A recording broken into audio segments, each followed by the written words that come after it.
Hey guys, it's your favorite pathetic pandering gamer, Spineless Shill Sam, and today I'm going to check out the insanely popular, award-winning latest sequel to the infinitely entertaining Payday franchise. Now to just cash this check from Starbreeze. As many of you probably already know, the popular Payday franchise has had its first sequel in a decade, and the response has been, mixed, to say the least. The launch was plagued with server issues so bad that Overkill essentially said, in PR speak, that the guys who are in charge of their matchmaking are incompetent shitheads and they won't be working with them again. But then, once the game actually got working for people, things only got worse. There were issues across the board. Controls, options, content, even the balancing, where the lead had a great reply that definitely didn't incense his whole community. The reports say that everything is still on the table, which is why Starbreeze reached out to me, unknown shill, to give it a try and draw up some positive word of mouth for that 200 people who watch this video. So, full disclosure, they did send me a key so I could try the game for free, but I can guarantee you that all of my opinions will be wholly genuine. Speaking of opinions, this is the part of the video where I should address that yes, you can have opinions that differ from mine. This is a subjective review for a game that I know people have some pretty intense opinions on. And yes, if you disagree with me, you shouldn't, because that would mean that you're wrong. Now, I actually lost the key they sent me, so I ended up just jumping on Steam and figuring out which game I was supposed to review by nabbing the most popular one, which I have to say was quite cheap, but right off the bat, I can see the issues. No borderless windowed? When was this game made? 2013? But I have to say, after logging 1,000 hours into the game over the past few days, I don't know what all the complaints are about. This game is very fun in my objective opinion. First off, let's cover quiet heists. If you're unfamiliar with the Payday franchise, this is where, on certain heists, you can complete the entire process without alerting the police. The simplest example of this would be a bank. You can always go in loud, armed and armored to the teeth to hold the bank against wave after wave of police while your drill works away on the vault, but going in silent offers its own unique set of challenges. It takes the fast-paced, hectic excitement of a firefight and slows it down into an intimate, tactical affair where every action matters. God. More of a puzzle game than anything else. It gives you the freedom to take your time, for the most part without any time limit at all, think of your plan, and execute, offering different avenues for you to approach and small victories you can snatch to slowly chip away toward a victory. The only issue I have with reviewing these is that they are super entertaining to learn on your own or with a group of equally clueless friends, almost to a fault. Oh. Who did this? Run up! Oh, Alp, you gotta go, Alp. Where am I going? You've got 12 seconds. You got 10 seconds. Upstairs. Oh, he's so lost. Just coming in from here. Figuring out how to approach the heist, what objectives you need to complete, the safest way to achieve each step, and everything like that is the meat of these heists. It's where the fun comes from, in my infallible opinion. Once you've done a heist a few times and really figured out its quirks to the point where completing it becomes more of a trivial challenge, that's when they really fall off. Effective for getting money and experience on the highest difficulty, but it has a marked drop in its fun factor. That said, they often serve as a welcome break between really pitched, hectic, loud heists.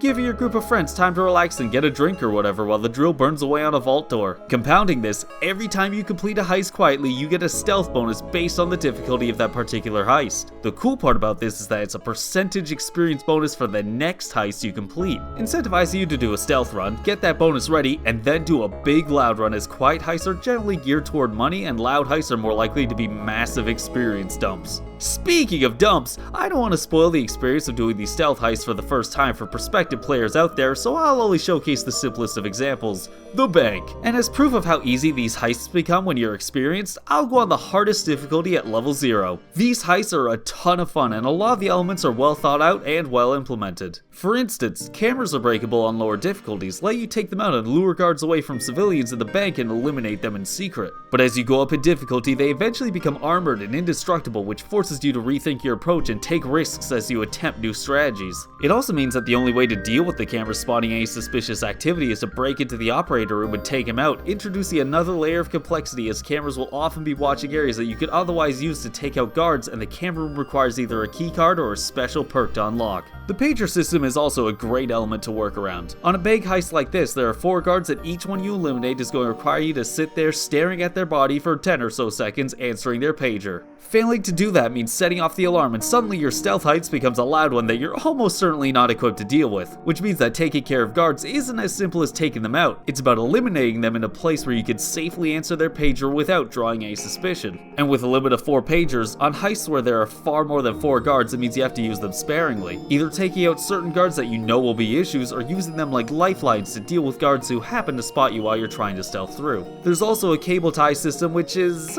redundant to say the least. Tying up civilians is nice, I guess, but simply plugging them is a whole lot faster. There are situations where taking them as a hostage so you can move them without wasting one of your body bags is certainly useful, but otherwise going full no Russian on them is an easy solution. The only negative is that, for each one, it incurs a monetary cost. But in my experience, I always had a huge excess of spending cash. And either way, when doing a bag solo, even with upgrades, there's no way you're bringing enough cable ties to deal with everyone. And with panic buttons and cell phones and everything else, it's easier to just take them out than to try to constantly monitor them. Of course, some of you who are a bit slow on the uptake might have a question after hearing all of that. Are we the baddies? Well, yeah, we are. I mean, I guess there's a story if you try to follow the game where we're actually saving the world in some MCU-esque sludge ride that's hilariously out of touch with the core game, but that's so buried under layer after layer of civilian security and police bodies that the vast majority of players won't notice. So you better get used to being the baddie because you're gonna be taking out cops literally by the hundreds in every single loud heist you do. My final verdict on stealth heists? Fun and satisfying to learn, if a bit tiresome and repetitive once you've learned their ins and outs. Like replaying a puzzle game where you remember how to do all the puzzles. But it's a blast to learn, especially when making mistakes with friends, and I give it a solid score of 6 big toes. Oh shit. Oh shit.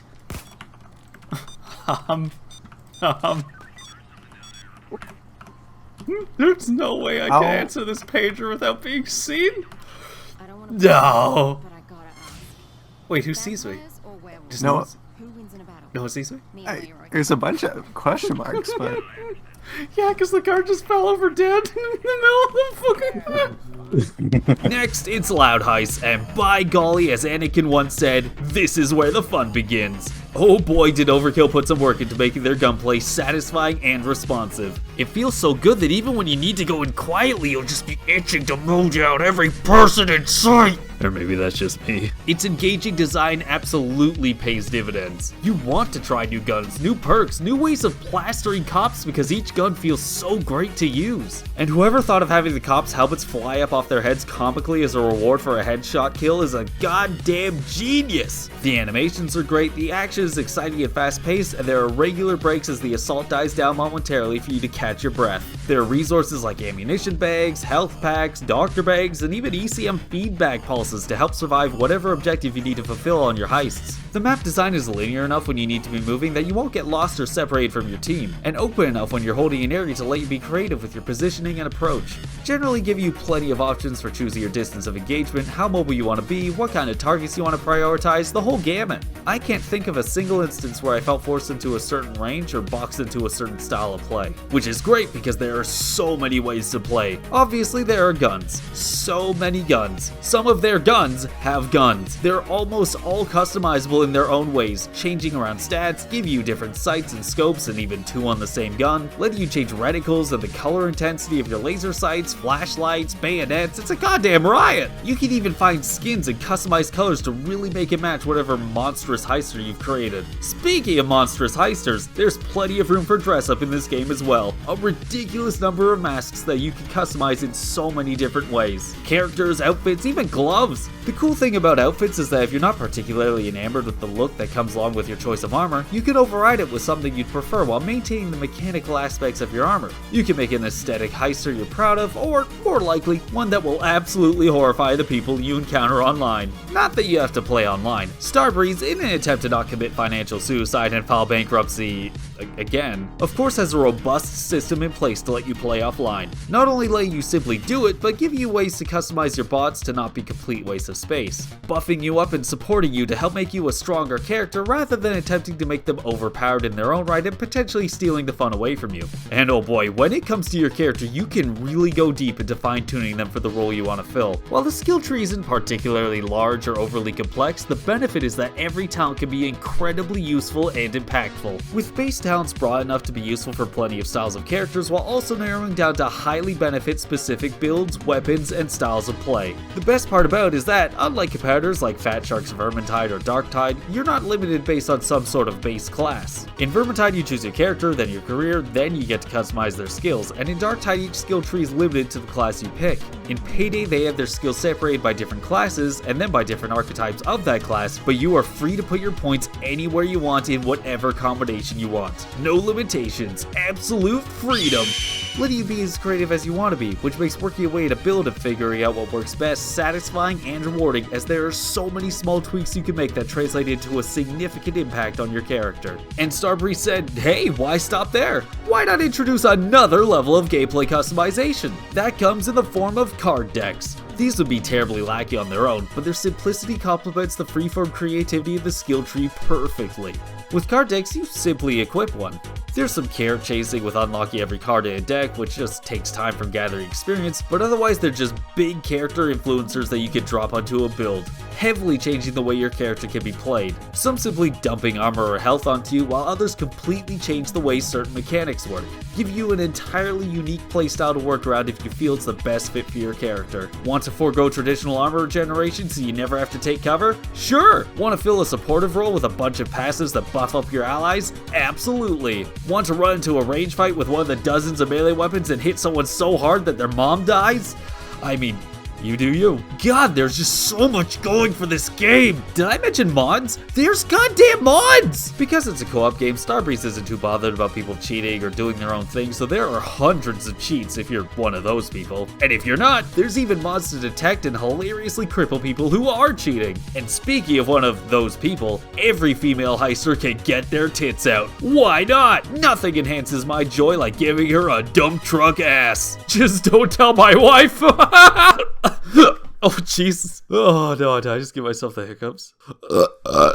People have worked painstakingly just to plaster porn in the game wherever they can. Jesus Christ, I'm scrolling through these mods and there's a Furi edition. You sick fucks! But God bless America if this isn't what mods are made for. Absolutely breaking the game and making you uncomfortably aroused. Then of course there's graphic updates, from ones to increase your FPS, to enhance textures, to more essential ones like changing the card throwing weapon to a Pokemon card of Charizard. Oh Christ, that's right, there's throwing weapons and secondary weapons. God, there's just so much packed into this game. Did I mention that you can ready up and if you realize you forgot something, you can then unready? What a feature! But speaking of all the stuff in this game, there's a big catch coming up that might make or break your buying decision, and that's the monetization. Now, I know this has been a big gaming discussion point ever since publishers started straying from the classic approach of making a game and selling that game and moving on to either make expansion packs or a sequel or a whole new game entirely. Now there's subscriptions, DLC, microtransactions, loot boxes, season passes, battle passes, and probably some other wacky stuff I'm too scared to look into, like whatever those god-awful crypto mining games are.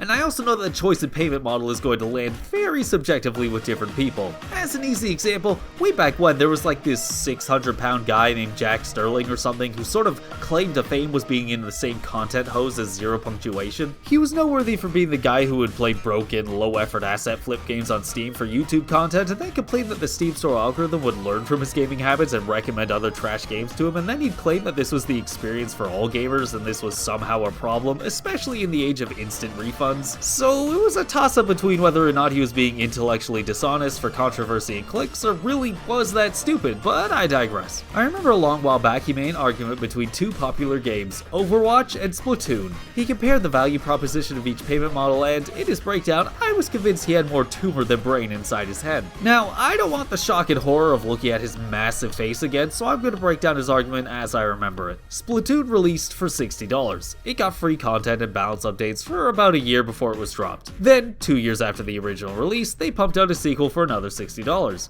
Pretty normal stuff, especially on console. Soon after the launch of said sequel, Sterling then compared this to Overwatch, a similar-ish game in that they're both multiplayer shooter-like games, I guess. Overwatch released for $60 or $40 on PC, with loot box microtransactions that you could also earn by playing the game. Every gameplay update, characters, maps, and of course balancing was free for everyone. The only content they kept in loot boxes were purely cosmetic, which, again, you could get by playing. Now, I know a lot of you don't like loot loot boxes. But you know what they can do? They can revive a dying game like a phoenix from the ashes and turn it into maybe the most massive competitive shooter of all time. I'm not talking about Overwatch, of course, but for gamers like me who love competitive shooters, Valve's gun skins and Global Offensive was one of the greatest things to ever happen to that title. And you know what sucks for gamers like that? Sequels. A sequel is usually the death knell for its predecessor as far as having an active online community goes, which sucks because sequels usually come with massive changes that not everyone is going to enjoy. Not only that, but you need to shell out for a full game to stay with the community. I'm sure anyone who was around during Call of Duty's heyday knows exactly how that feels. Then arguably worse than that are expansion packs. Games like Battlefield would drop those and suddenly 9 out of 10 servers are running maps for a part of the game you don't own unless you shell out for it. And worse, they had stuff that you hate to disrupt the balance of the game just for the sake of having content so people felt that their money wasn't wasted. It meant that upgrading was not only of course expensive, but often necessary if you want to consistently play with an active community. But then you have a finely tuned competitive game like Counter-Strike where things change at a glacial pace and it's like, how do you monetize that? How do you pay people to keep developing it? How do you get money for tournaments? How do you simply retain an active player base when most gamers nowadays need a character chase for them to stay engaged? Enter weapon skins. They were the answer to everything. People loved playing for skins. It gave them an excuse to stick with a difficult game like Counter-Strike and play and play and play. And people who had the money to spend bought skins in droves and funded patches and tournaments and stretched my $15 investment a decade ago into thousands of hours of entertainment and now a whole new game. So for a player like me, a game like Overwatch having the same carrot to keep casual players invested was amazing. And it worked. For well over half a decade, it somehow kept an active community year after year despite its mismanaged, near incomprehensible esports side being an absolute dumpster fire and Blizzard well into its spiral of producing the most foul products imaginable.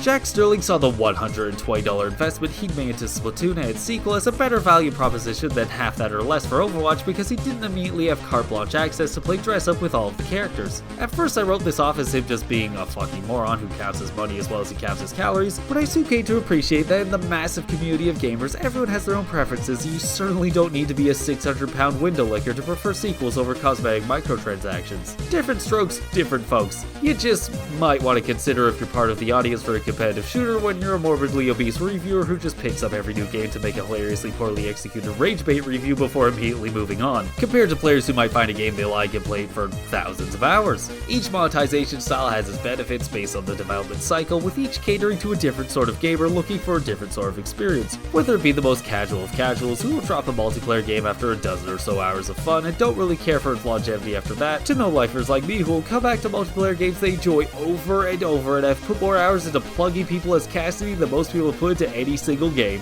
All this to say, Payday is an absolute sewage tube of DLC piss. Just hosing everywhere, gushing like an overflowing diaper so full of urine and feces that its massive weight has it sliding down your legs, succumbing to the inexorable pull of gravity. It has so much DLC! And goddamn do I hate me some DLC. And honestly, I'm pretty convinced I'm in a massive majority in that opinion. No one really likes DLC, especially not the deluge of piss squirting out of Overkill's jam-packed content bladder. But players will begrudgingly accept it just to get more content for their favorite game. And Payday is definitely at that level where it's fun enough that it can do that to you. Suddenly dropping more than $100 extra on a game isn't so ludicrous because it's just that much fun. It's just that engaging. It's got you hooked and you want more. Why put $60 into a game you're gonna play for 20 hours when you can keep putting $10 increments into a game you'll play for hundreds more? But before you strap in to get milked, I'd better start covering some caveats. Like, the game runs on an engine called Diesel, which I believe is named after Vin Diesel, in that it runs on family. And by that, I mean it's dysfunctional at best. It, has some quirks. However, the big problem is that, at its worst, it's crashing you to the desktop over and over and over. This thing's about as stable as a public school chair trying to hold up Jack Sterling's gargantuan weight. You can feel the creaking and straining with every move you make, bringing you ever closer to the inevitable crash. Despite this, I have to give Payday a massive thumbs up. And not just because I'm being sponsored to do so, but because it's truly a great game. Despite some rough edges, some crashes, and a spiraling plummet into a DLC hellscape, this game is so novel and engaging that I have to give it a recommendation. There's plenty of co-op games out there, but Payday is one of the best, and I'm sure that the engine instability could just be a launch issue. After all, the game only came out, decade ago? Oh shit, did I play the wrong game? I got the only one that people were playing. What the hell was I supposed to be shilling for? Oh god, I waited too long. It's already dead. But hey, Payday 2 is still doing great! Woo!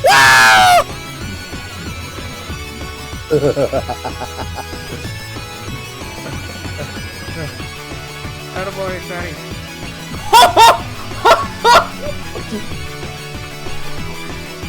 Did you see that? When you shot him? It's in my way. And the check bounced.